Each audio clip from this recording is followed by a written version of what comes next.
ជីវិតតែងជួបសុខជួបទុក្ខរឿងគ្រប់យ៉ាងពុំបានប្រសើរល្អតាមអ្វីដែលអ្នកគិតទេតែយើងត្រូវប្រឹងប្រែងពីបច្ចុប្បន្ននេះទៅគឺទៅដោយអស់សមត្ថភាពនៅពេលដែលអ្វីត្រូវបានបង់ទៅ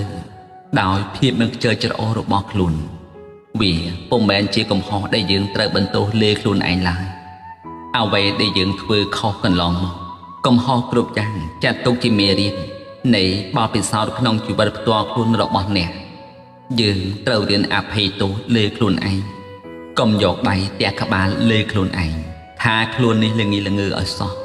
ក្នុងលោកនេះគ្មានបុគ្គលណាម្នាក់ធ្វើត្រូវគ្រប់យ៉ាងទេប៉ុន្តែយើងត្រូវចេះឃ្លានៃជីវិតរបស់ខ្លួននេះ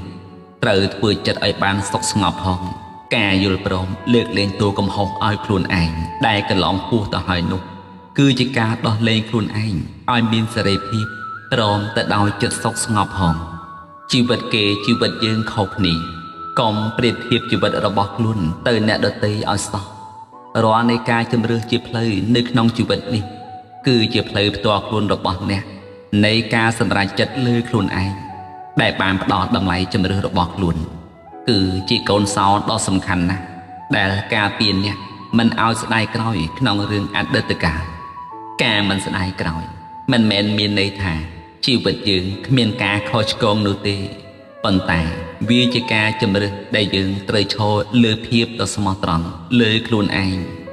ត្រូវតែមានភាពជឿជាក់លើខ្លួនឯងកំហុសចាត់ទុកជាមេរៀន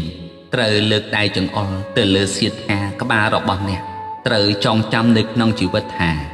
បរាជ័យមិនជាបញ្ហាទេតែបញ្ហា